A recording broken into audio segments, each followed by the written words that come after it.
Welcome to It's Our Money with Ellen Brown, a look behind the curtain of global finance and monetary control with one of the foremost experts in the field. Author of the bestseller Web of Debt and the Public Bank Solution, Ellen Brown's groundbreaking work began the movement to create new American public banks.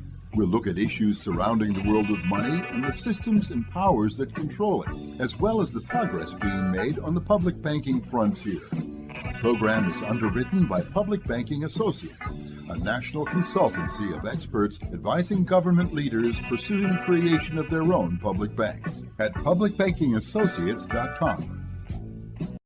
Greetings once again. This is Walt McCree, Senior Advisor to the Public Banking Institute and Ellen's co-host. Today we're bringing you a very special presentation about America's only public bank, the Bank of North Dakota, straight from the man who's just completed running the bank for over 20 years. Eric Hardmeyer will give us a synoptic view of the bank's reasons for success and the main points that people should know who are working to replicate that success in their own cities and states around the country. We're grateful to the California Public Banking Alliance for sharing this presentation, which they presented earlier this month. Later in the program, Ellen will be speaking with Braxton Brewington of the Debt Collective, a remarkable group that has paid off thousands of debts for students and others who struggle under the growing onerous affliction of financial debt, which characterizes the lives of most Americans. But we start right away with Eric Hardmeyer, as he describes how the Bank of North Dakota fits into that state's community. We like to call the Bank of North Dakota is the bank of good for the state of North Dakota. First, I think it's a little important that I give you a little more color on the history of the Bank of North Dakota, why it was started, where it stands today with mission and financial strength. I want to talk a little bit about how public banks can benefit government. And I think it's important for you to realize that when we talk about the Bank of North Dakota, of course, we are the bank for the state of North Dakota. So we cover every square inch of the state of North Dakota. As you all know, it's not a large state. It's a population of 850,000 folks. And, there's 2 degrees of separation between, all of North Dakotans. So we all know each other. We all know the politicians. And that, of course, is one of the reasons why things work as well as they do.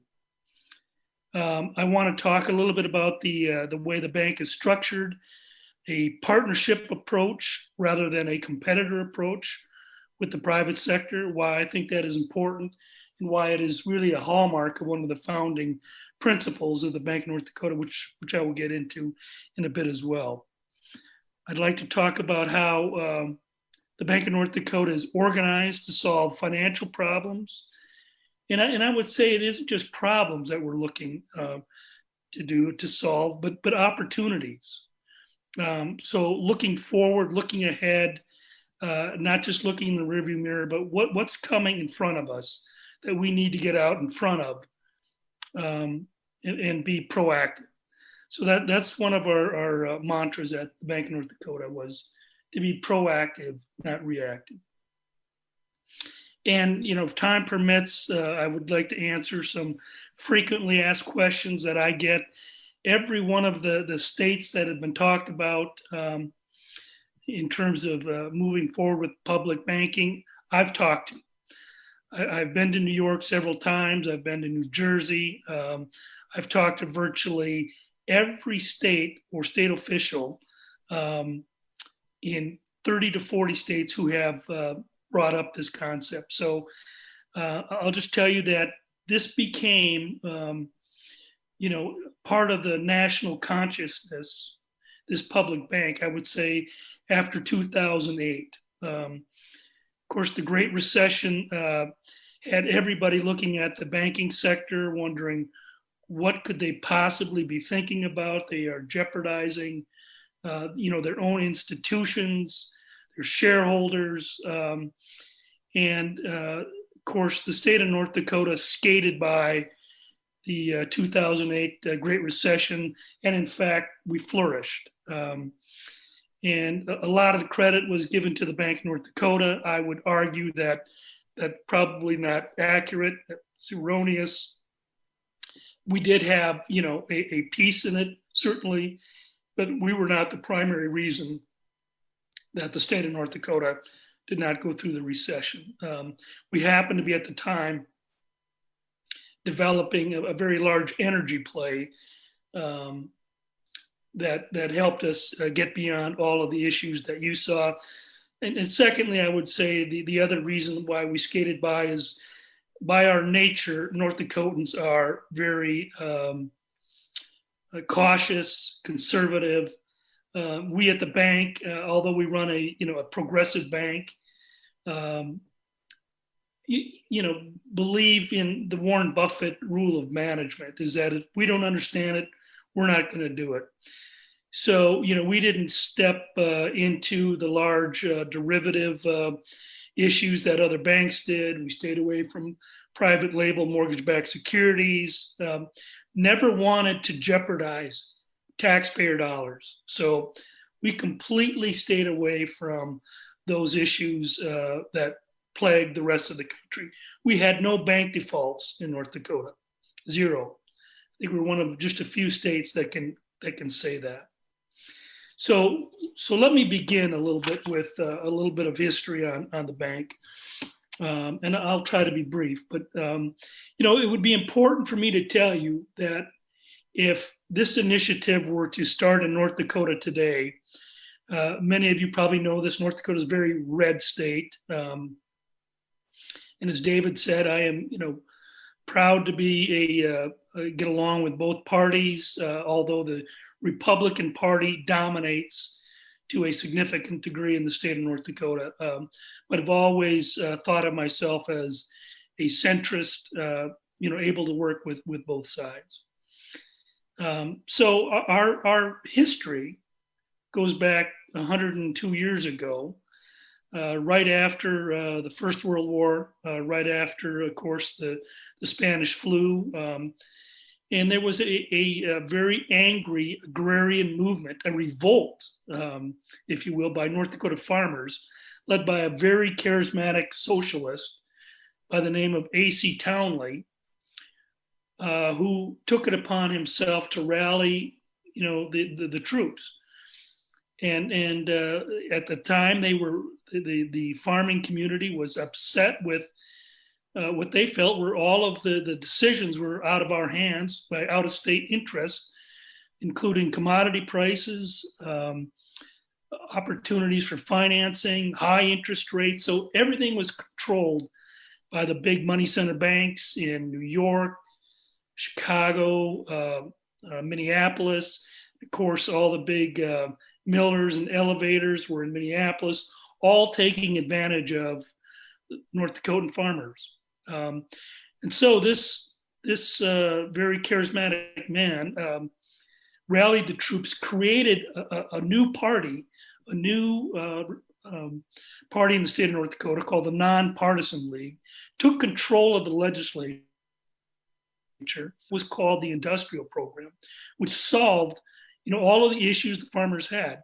They created the state mill and elevator, which is still running today and is the largest mill and elevator in the country.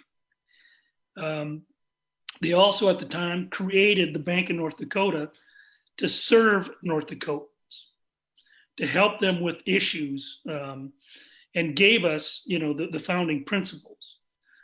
And I will tell you that the beginning of the history of the Bank of North Dakota was tumultuous, to say the least. There was a initiated measure almost immediately to halt the operations of the bank. There was a recall of the entire Industrial Commission, which is made up of the governor, the attorney general, and the ag commissioner. That was successful. However, the bank continued to survive because the people of North Dakota saw the benefit of a public bank, what it could do for the betterment of the state of North Dakota. I can fast forward to really the 1960s is where the Bank of North Dakota first entered into the economic development and finance business. And that really is our primary emphasis today, although we still have a large ag background. But primarily, we are all about diversifying our North Dakota economy. So I briefly touched on these founding principles, and I want to mention 4 of them because I think they're important. They're very important for the state of North Dakota, and I think as you think about these for your own, public banking initiatives, these are something that you'd want to think about as well. And so these were written in 1919. So keep that in mind as you think about these. But the first one, and I can't tell you how important this one is, but is to fix in the minds of our citizens the exact purpose and scope of the bank's activities. So what are you trying to solve? What is not being done by the private sector that needs to be done to make, in our case, North Dakota better, in your case, your municipality better? I think that is just incredibly important that you bring your citizens along, that they understand what purpose it is that you are trying to serve. What are you trying to solve by doing this? And in our case, they gave us our mission statement, and we use it today. It's to encourage and promote agriculture, commerce, and industry. That's a large mission statement, which gives us a lot of flexibility in terms of where we want to go, what we want to do with this bank. The third principle, and I've heard a little bit of backlash against the banking community. Understand it, but for us, in our mission principles, it states very clearly to be helpful and to assist in the development of financial institutions and public corporations within the state, and not in any manner to destroy or to be harmful to existing financial institutions. And I'm going to talk quite a bit about that a little bit later. And then, of course, the last one is to redeposit in the state all the public funds. And I can tell you that all North Dakota taxes, fees that are collected are all by law deposited at the Bank of North Dakota. So we have a very large captive deposit base. And at the early days of the Bank of North Dakota, all municipal deposits were also legally be required to be held at the bank. And through an initiated measure in the 30s, that was stopped, and municipalities are free to deposit wherever they choose to.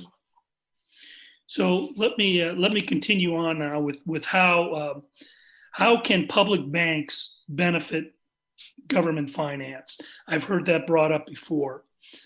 And in your case, how can that help municipal government? And I could tell you a number of ways that we do that in North Dakota. So we have a relationship with virtually every state agency, and we meet with them periodically. We understand their cash flow needs. We provide lines of credit to state agencies, making them, and they all have the authority to borrow from us. So it's not necessary for them to go to state government to fund certain critical issues. B&D can do that without a legislative bill being passed. We provide funding for special state projects using state general fund money to pay us back.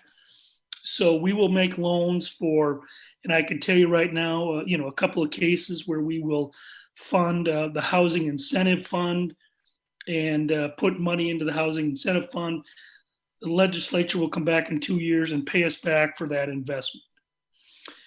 We provide market rate deposit relationships with state agencies, so they get a market rate on their deposits. So we're not, providing lower than market rates. They get exactly what the market dictates. Also, we have a distribution of dividends. Now, I've heard others speak earlier about profits going back to shareholders. I would have a different opinion than that. I think profits are important. In our case, certainly they are. The Bank of North Dakota today is about a $10 billion bank. When I took over as president in 2000, we were about a $1.6 billion bank, earning $30 million a year. Today, we're earning over $170 million a year. At one point, John Hoeven, who was my predecessor, became governor and now is a senator. They were taking $30 million a year in a dividend to help fund general fund expenditures. And we were at one point the fifth or sixth largest revenue source back to the state. Now, that's, again, the Bank of North Dakota and our relationship with the state. And it may be completely different from what you're thinking, but, I will tell you that, profitability is important, both from a regulator standpoint and also to fund growth. Unless you are continuing with capital draws and capital raises to bring money into your bank, in our case, we raise capital through the retention of earnings. And today, a $10 billion bank, we have, $1 billion of capital. That has all been done through retention of earnings. And that has, in years past, acted as a budget stabilization tool. When we've got in trouble financially, whether a severe economic downturn, the state has turned to us and said, can we have a special dividend? And we just did that in 2015. We provided a special dividend of $100 million to the state to help balance our budgets.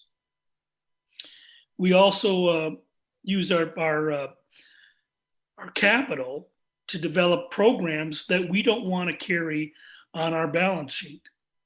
These would be, venture capital programs, low rate disaster programs. David mentioned that, in my tenure at the bank, we've gone through many different cycles of boom and bust, agriculture, energy. And as we've gone through it, flooding. Also, we have provided low rate disaster programs that we have taken those loans off of our balance sheet because they are so low that they would distort the bank's ratios. But we do those, but we take them off balance sheet. We're also a big funder of housing incentive funds. So all of the issues that you talk about that I've heard, we've addressed over the years. We have programs to address beginning startup, beginning entrepreneur programs. We have venture capital programs. We have programs that are meant to diversify communities. We call it the PACE program.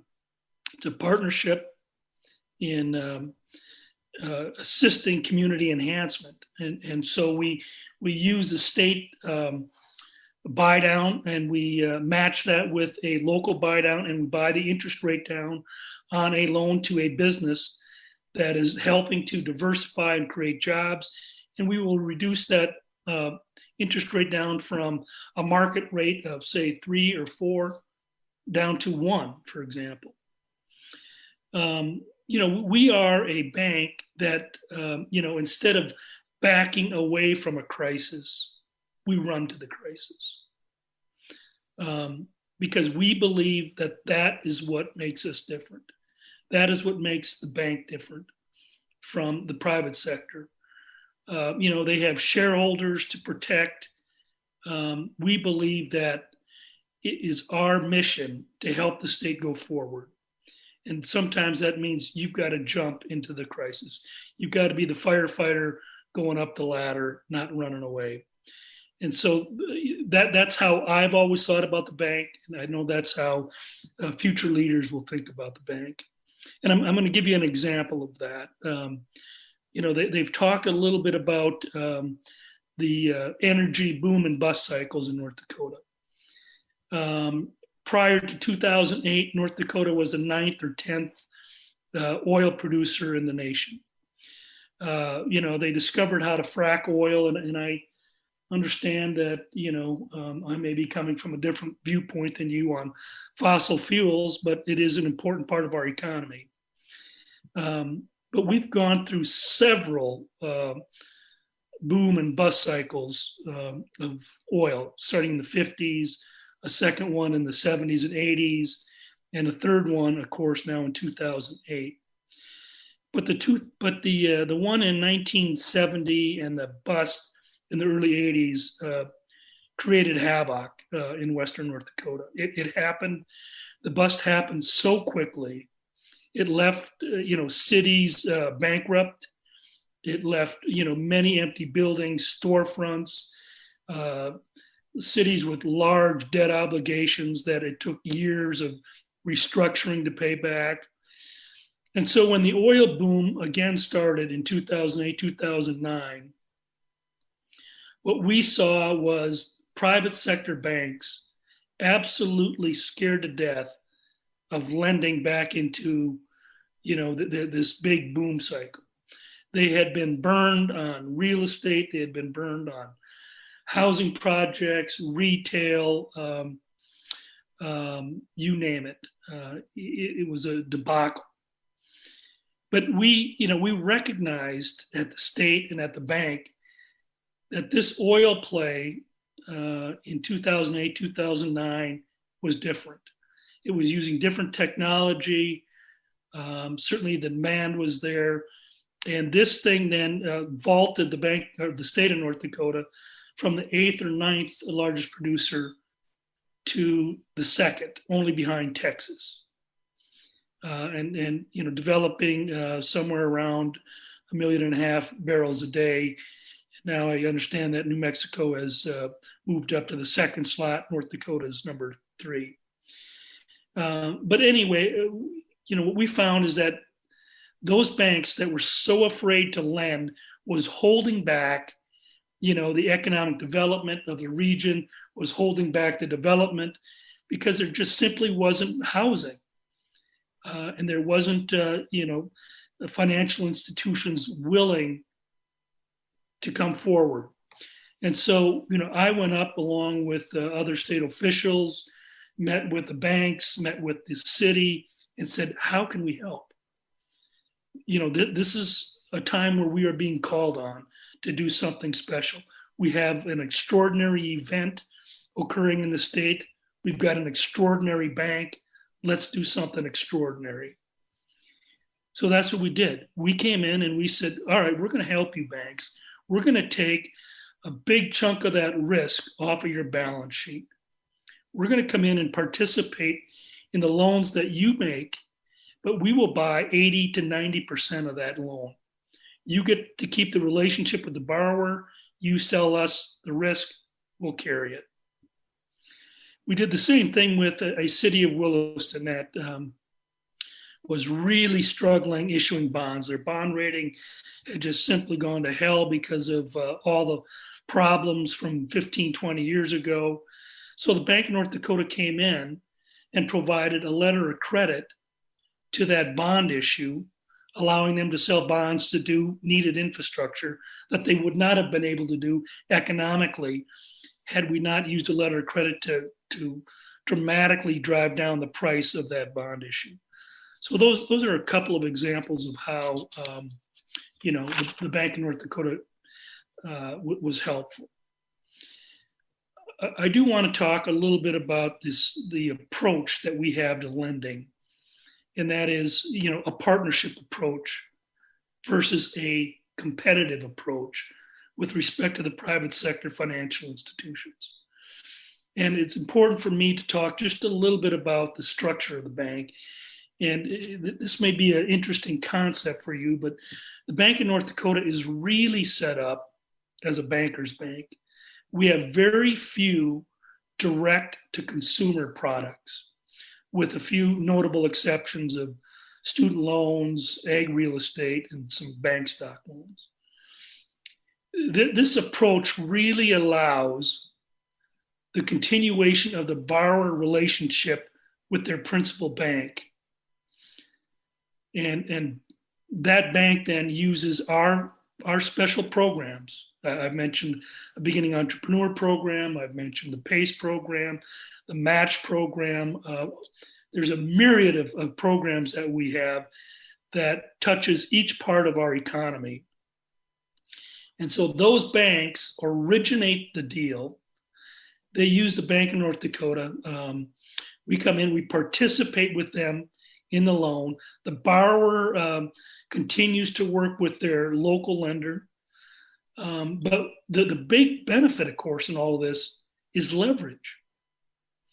So small banks, and I will tell you that the Bank of North Dakota, I think, has been a caveat, or the panacea probably is a better word, in helping with the continuation of a very strong community banking system.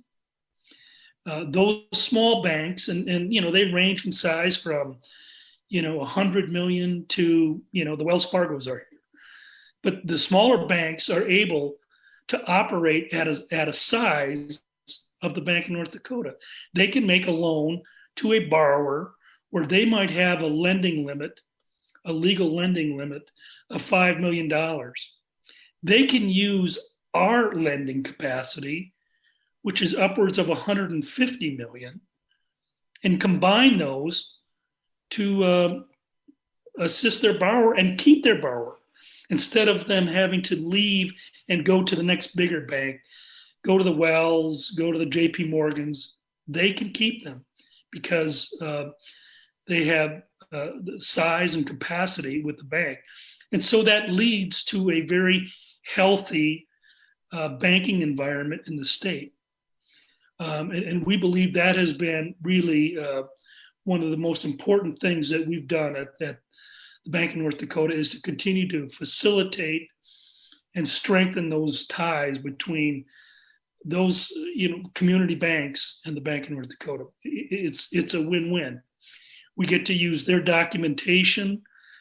They keep the relationship. All of the loans that we do are tied together under a master participation agreement. So it's simple. We use technology as best we can to make the transactions as smooth as possible. And so, it really is, I think, the thing that ties it all together. And of course, we're active. We are out there. We have bankers in the field calling on our banking customers, trying to identify problems and opportunities. They come back to the bank and say, this is what I'm hearing. These are the problems. These are the opportunities. And we do something about it. I think that's what makes us different, is that we're not waiting for somebody to tell us what to do. We're out there, digging up, lifting up the rocks. Where can we help? And that's really how we think about things. How can we help the state be better? Our relationship with the banks goes beyond just lending. We provide monthly education programs, and I can talk a little bit how we help with the PPP program. Newsletters, a very progressive website. North Dakota got a lot of credit on the PPP program. That, on a per capita basis, we were out quicker, got more money out in the field per capita than anybody else. And the Bank of North Dakota was credited with helping that. And I can tell you that we never made one PPP loan. But what we did is, because of our relationship with the banks, we were able to successfully bring together the banking community with the federal agencies delivering PPP. And the federal government figured out something that we have known for decades. And that is, if you want to get money out into the field, use the banking system. It's quick. They know what they're doing. They know their customers. And we've been doing it for 100 years. And And so we were able to link those banks through a monthly education process that we've been doing for years.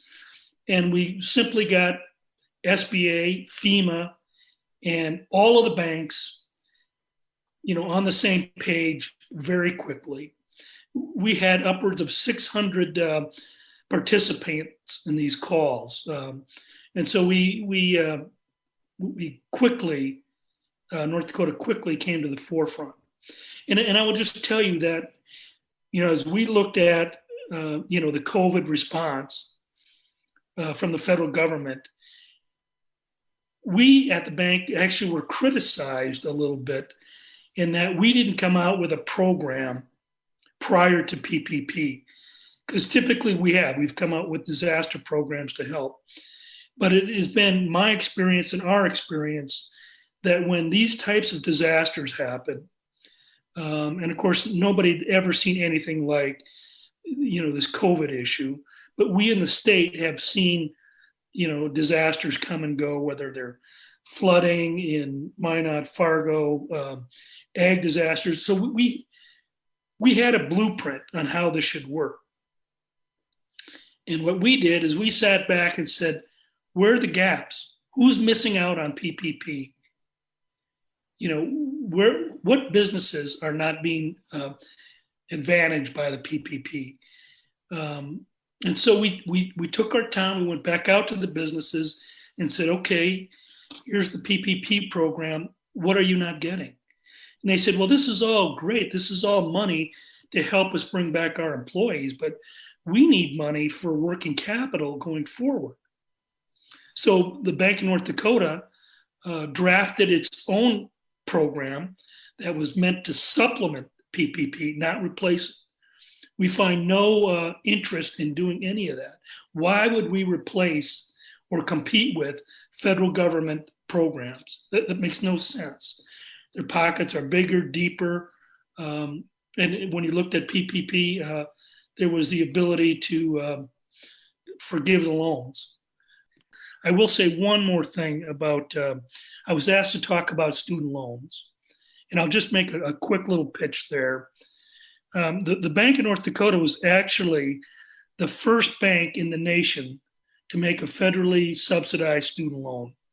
We did that in 1967. So we've been in the student loan business longer than anybody.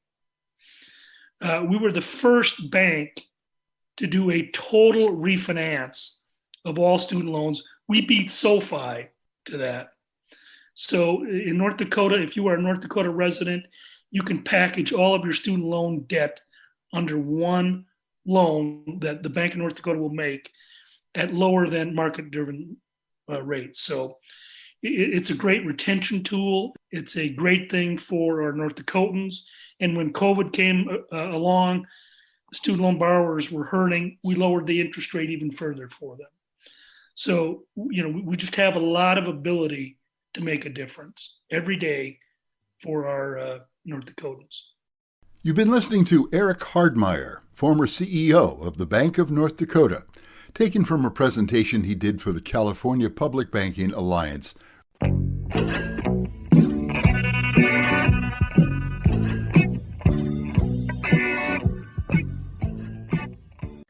It's my pleasure to be speaking with Braxton Brewington, who is the press secretary of the Debt Collective. The Debt Collective is a national union for debtors and a leading activist organization pressuring the president to abolish all student loan debt. So Braxton, great to be talking to you. Thank you for having me. So I guess you had a big win this week. You had it on April 4th. You had a protest at the education department, and they did indeed agree to extend the moratorium on student debt collection, which was supposed to be over on May 1st.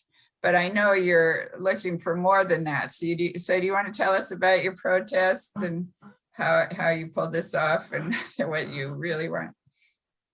Absolutely. So on April 4th, which was a Monday, we took to the Department of Education and sort of occupied the space outside of the building for several hours. We had a debtors assembly where people shared their very vulnerable stories about student loan debt and how it's impacted their mental and financial well-being. Then we had several accounts of radical joy. We had dancers, we had bands, we had all types of music and sound healing, and lots of folks coming from all around the country to sort of express themselves in a very jubilant way.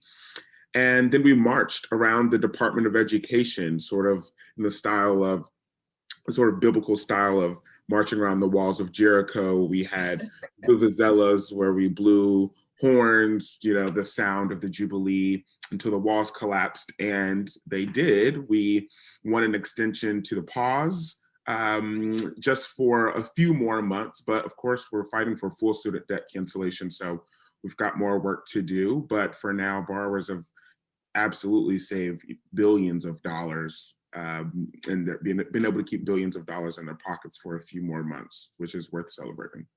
Yeah, that's great. Congratulations. Well, I want to, excuse me, I want to talk more about that. But first, could you just tell us about the Debt Collective itself and what it does? I know you don't just do student debt, you do other types of debt. So could you just, and also maybe how you got into it or your own interest? Sure. The Debt Collective is modeled after a labor union. So just like workers can band together to fight for better working conditions or higher wages, we believe debtors have power, the financial power of our debts, which we see as assets. We believe debtors can come together in a union and demand write-downs, outright cancellations, entire transformations to our economy. So that's sort of our theory of change. And so we are running campaigns to eliminate all types of household debts that we deem illegitimate: credit cards, housing, student loan, medical debt, payday loans, carceral and immigration debt, all of these debts that either are public rights or debts that, people are incurring because of their own incarceration. They're paying for their own incarceration. So we're working to eliminate all of those debts and make sure that people don't have to go into debt for their basic needs again. So that's the Debt Collective, and a lot of ways that we try to do some conscious raising is actually by purchasing and erasing debt on our own. So you can buy debt on a very shady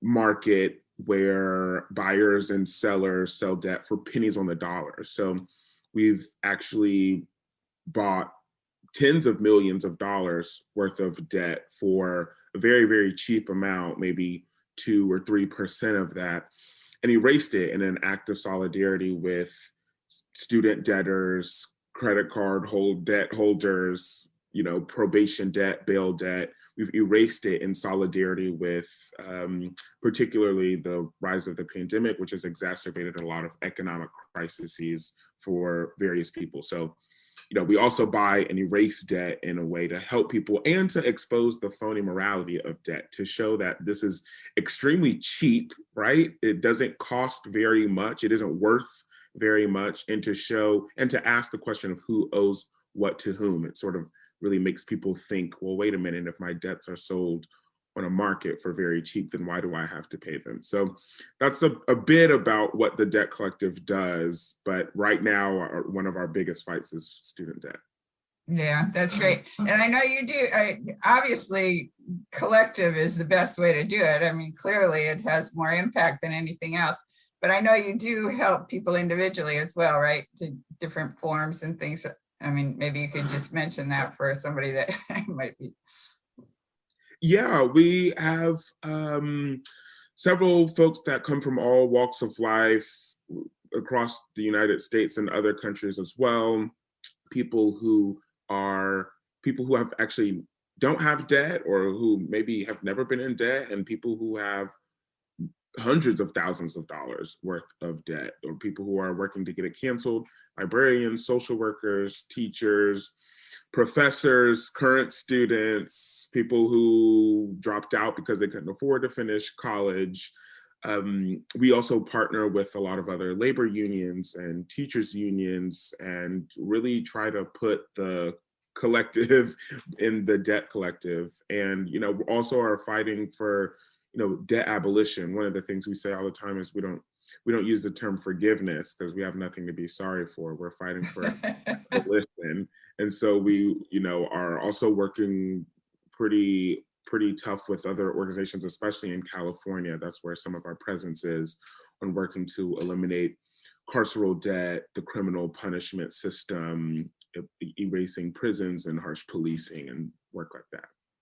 Yeah, that's great. Yeah, I'm in California, and our public banking movement also it didn't actually start with the Occupy Wall Street, but it definitely got a big push from Occupy Wall Street because many people, Occupy Wall Street pointed the finger at Wall Street. And so the push was to divest from Wall Street. But then the question is, if you pull your money out of the Wall Street banks, or if the big governments, if the city governments pull their money out of Wall Street, where do they put it? And, we don't have local banks that are capable of handling that sort of work. And so that was our, the public banking push as well. We need to form our own banks, and then with our own banks and our own money, or leveraging our money for the public. So that's what ours is about. So that's great. Yeah. Okay. So I know that you're seeking to have loan not just delayed, but actually student loans, not just delayed, but actually written off the books. I assume that would just be the government debts, right? Because the private debts, you probably legally have a problem there. Is that right? Yeah, so about 95% of student debt is held by the federal government. So President Biden and his administration could eliminate that debt with an executive order because they're the creditor, they're the owner of that debt. The rest of it, 5 or 7% are private student loans, which might require legislation. So we're pushing for that as well, to eliminate private debt. And we're going to need legislation to enact free college as well. So it's not just debt cancellation, because we cancel all the student debt, we'll just have a couple of billion the next semester. So we are pushing for free college legislation as well to make sure it's tuition free so that this never happens again. And we can return to higher education as a public good like it used to be in the United States just decades ago, where people went to college for free or a very, very low fee, or able to pay off their year's tuition with a couple of weeks working at a grocery store. Now we've very much gone away from that, where the cost of college is rising 8 times as fast as wages are, and it's simply ballooned and is out of control. Yeah, it's certainly doable to have free college or affordable college. I got my undergraduate degree in the 1960s in California. I graduated from Berkeley, University of California, Berkeley, and my whole 4 years was $6,000, and that included not just tuition but room and board. I went my junior year abroad in England, all that for $6,000. When you think about it, it's pretty incredible. But so it can be done, and the government did that. It was a public university. Yeah. And then you hear people, you get pushback. People say, well, how can we afford it? But then look at the money we're spending on war. And we just upped the budget, the war budget, and they never have problems finding money for war. So they certainly should be possible to find the money for internal investment, which is actually going to help the economy overall. Do you want to talk about that? That's absolutely right. We have a backwards value system where we prioritize war, militarism, and policing rather than education, healthcare, childcare.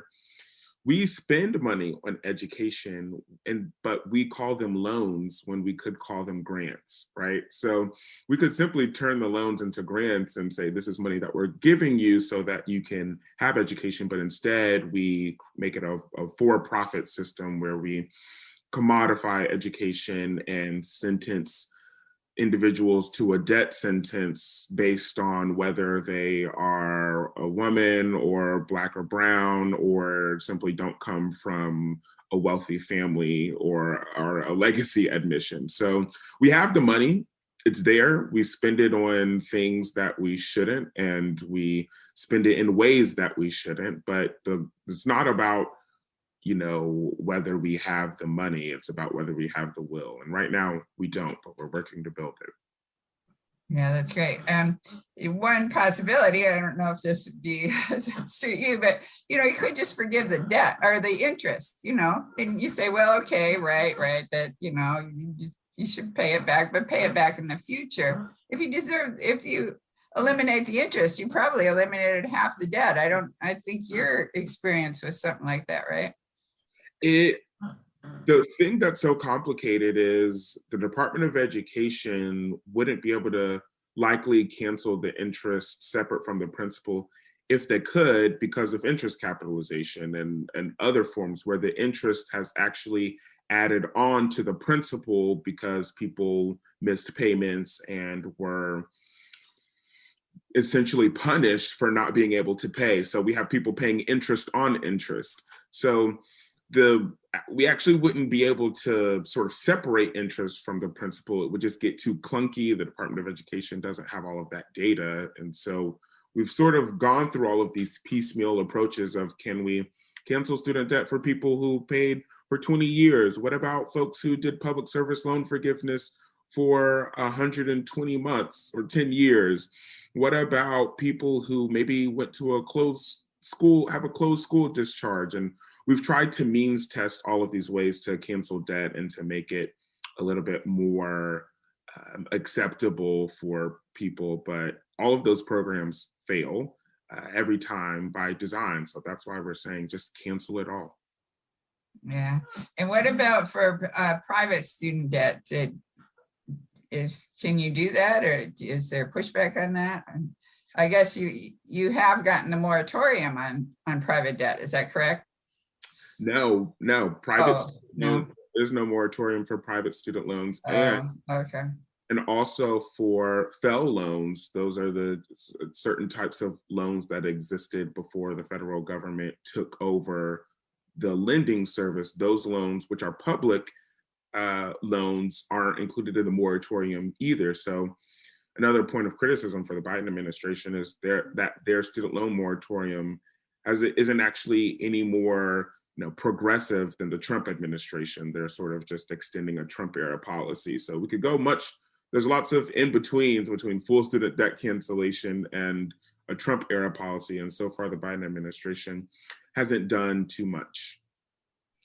Yeah. And I saw on your website that this is what I actually meant to ask earlier, but I don't think you understood my question, but that, like, if people want individually help, you do have like forms they can fill out, different sorts of legal action they could take, I guess, or what would you say to people that have a problem with any kind of debt and they came to you? Oh, I misunderstood that. Oh, absolutely. At debtcollective.org, there are a few tools available to you to sort of help your situation. So particularly with student debt, there's a lot of folks who are eligible to be what we actually call a debt striker. We orchestrated the first student debt strike a few years ago called the Corinthian 15. Our current debt strike is actually, the definition is paying $0 a month, right? And so you can actually do that in some very safe ways. So if you go to debtcollective.org, for people who have student debt, you'll see options to enroll in an income-driven repayment program or file for a waiver to have your debt canceled if it applies to you for public service loan forgiveness. We also have debt dispute tools. So we help folks with credit card debt and other predatory types of debt to be able to help that debt get canceled. The same with medical debt, right? A lot of hospitals are actually nonprofits. They have to abide by charity care programs, and they actually are not supposed to be hounding people to pay back certain medical debt if they have a certain amount of income. And so we help those folks as well. If you go to abolishbaildebt.org, you can find the Debt Collective's tool that we created to help abolish bail debt specifically for people in California. So we've had thousands of dollars of predatory bail debt actually canceled because we have used the collective power of a union of debtors and some legal power and legal backing behind us to go to these predatory bail bonds companies and say, actually, you're not following the law. Consumer protection law in California says you're supposed to be doing this and you're not doing that.